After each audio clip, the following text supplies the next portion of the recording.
Today is Thursday, December 15, 2022. Today, we might have a little echo on the audio because I'm filming in an unusually small space.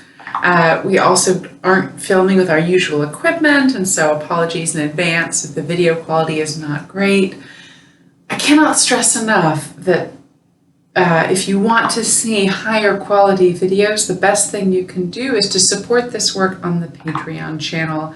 Link is below, because it's tough to support creating videos and producing videos and releasing videos. It takes up a lot of time. So if you're interested in seeing more of this work and higher quality work, the Patreon is the way to go. Today we are here because we have a question that came up from a YouTube viewer on a previous video, and I'm going to read the original question. And I have this sense that the guardian angels might take an unusual direction with it. And so I can't promise that it's going to get answered in the way that it was asked, but I'm pretty sure something will get answered. So the question asked by a YouTube viewer on a recent video is, what do the angels and guides say to someone who might be afraid to leave a relationship behind, even if it might be good for them? And I assume she means if the relationship is good for them. And then she continued, for example, say you love your significant other, but deep down in your soul, you know that the purpose of their life and the purpose of yours do not align. Now, what we're going to do first is we're going to try to find the exact group of guardian angels who is responsible for the viewership of this video. And because the question came through YouTube, it's likely that this video will at some point be released on YouTube. And so we're not going to go to that usual group of guardian angels that we affiliate with for the videos that are solely for the Patreon community, because this isn't a message just for the Patreon viewers. And so let's really try to get the alignment of the energy body up to the point where we're able to find the guardian angels who are responsible for the viewership for this question. Viewership for this question, who really needs to hear the answer to this question. Let's try to align with those guardian angels. If you haven't seen a lot of these channeling videos in the past, just a heads up that as the energy moves, it's common for my eyes to move in my head, my breathing patterns change, I yawn, my nose runs, I cry. I'm also moving my arms, and that helps to keep the energy moving and to keep my intuitive channels going up to the guardian angels as opposed to out into the world where they might pick up anything, you know? There we go. And if that kind of physical response is something that makes you uncomfortable, this might not be the kind of work that you're interested in experiencing. There we go. But we do seem to be able to find, there we go, a group of guardian angels who seems to be responsible for this audience. And the first most important point that they want to make is that every single person is unique. Every single situation is unique. And so this question is likely very, very personal. And so generalizations are dangerous, and we're going to have to be very gentle in this territory. Obviously, if any of you are interested in working out a question like this for yourself in your own life, we can do a personal healing session with your own personal guardian angels and get very specific answers.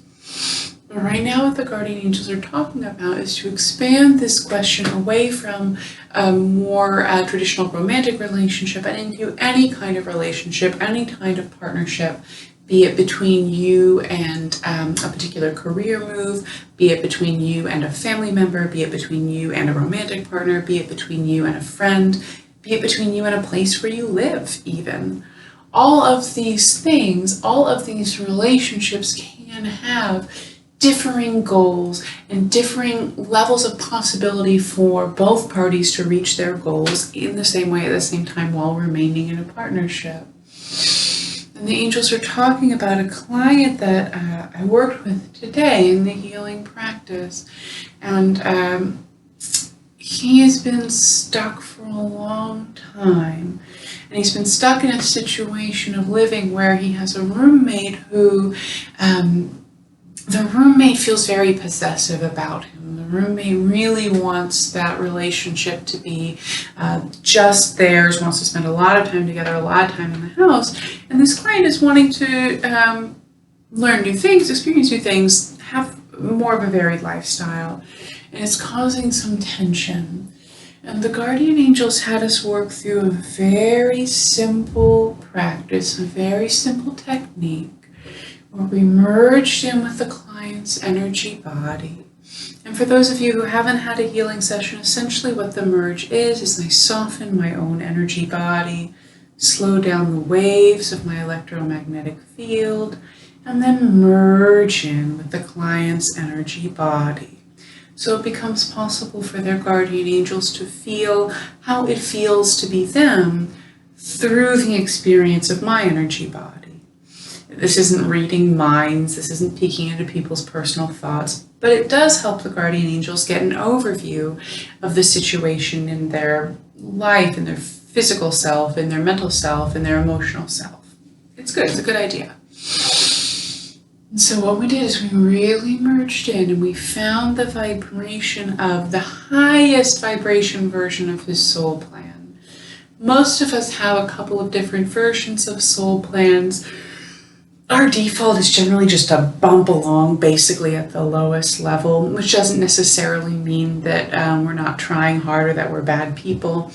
It's that the world around us has a pretty low vibration. And so for most of us, if we're not really trying to yank ourselves out of that base vibration, that's the vibration we're going to live in. It's the vibration our experiences are going to have. And so it's the vibration that our soul plan will play out in. But so we try to find the highest vibration version of each client's soul plan. That's what we did with our client today. And once we found that highest vibration version of his soul plan, there we go. And what I'm doing right now is I'm working through time. So we're not manipulating his energy body, but the energy of what we did is still imprinted in the video. And once we found that highest vibration version of his soul plan, we started first by screening out just whatever doesn't match, whatever is currently in his life that doesn't actually match that soul plan.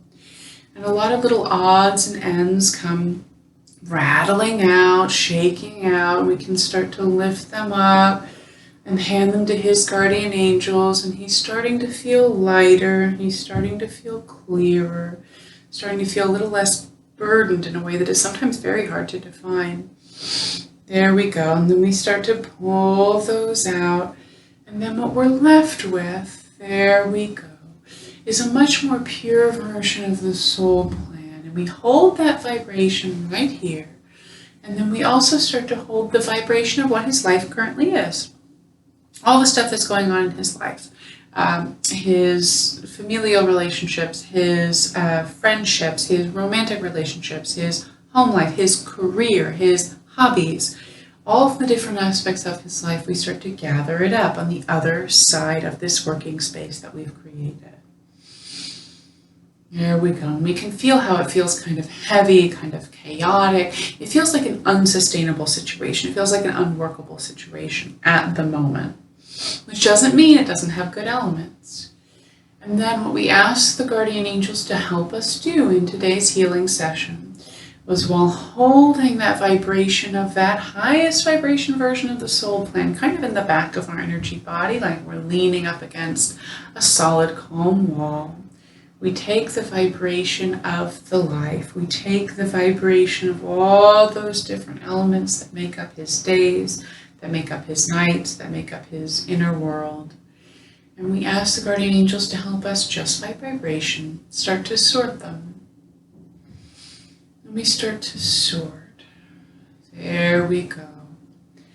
And we start to sort by priority, so that the things that are meant to be the highest priorities then start to rise up to the top of this energy body space that we're working in. And the things that are the lowest priorities can start to shrink and sink, shrink and sink. And we're still not looking directly at what those things are, because almost immediately, what I've found in my work so far is almost immediately when we start to let a client know what we're starting to think these different priority systems are, they will almost immediately start to argue. They'll start to twist what they want the priority to be. Their energy body will start to warp. It will make the situation so much harder. And so we don't really look at it right now. We really just want vibrationally to start to do the sort,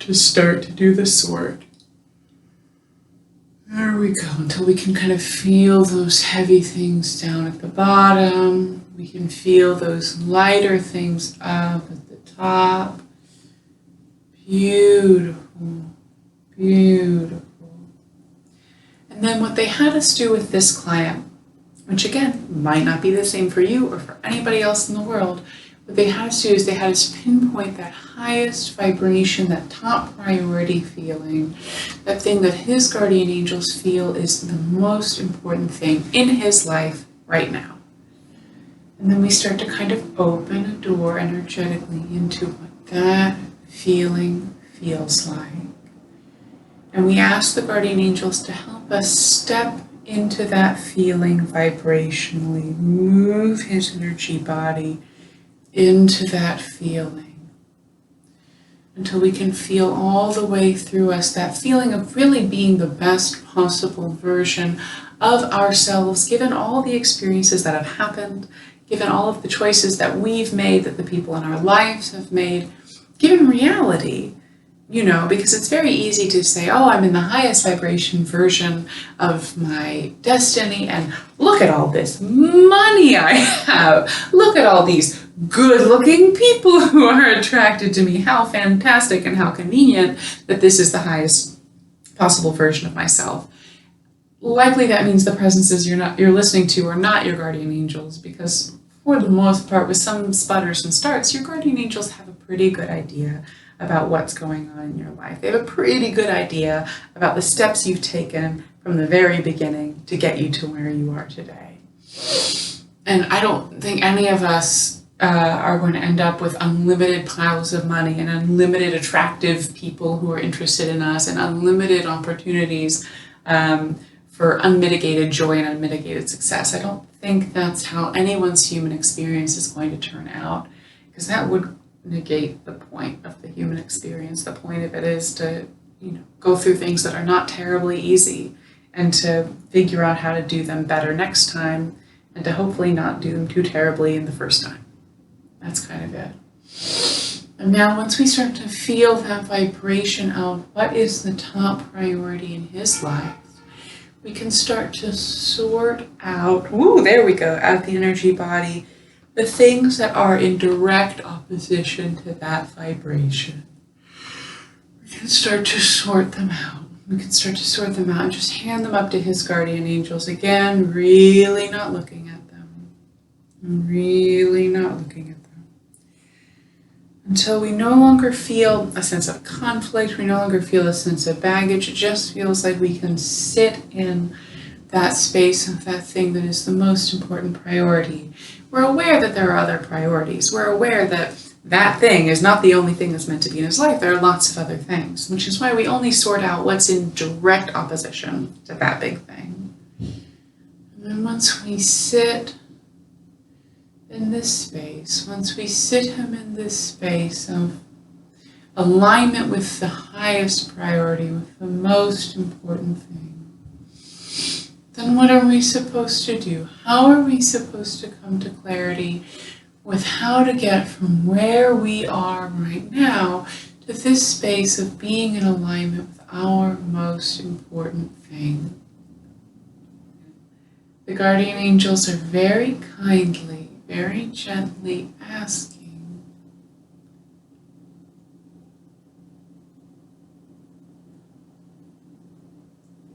it's almost like they're asking, what do you notice about being in alignment with the thing that is most important, the highest priority of your life? What do you notice?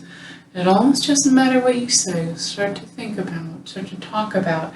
For most of us, we have to talk out loud in order to actually process. It's incredible if you're one of those very rare people who can put things together in your mind without working it out. That's very impressive, but I think it's not likely.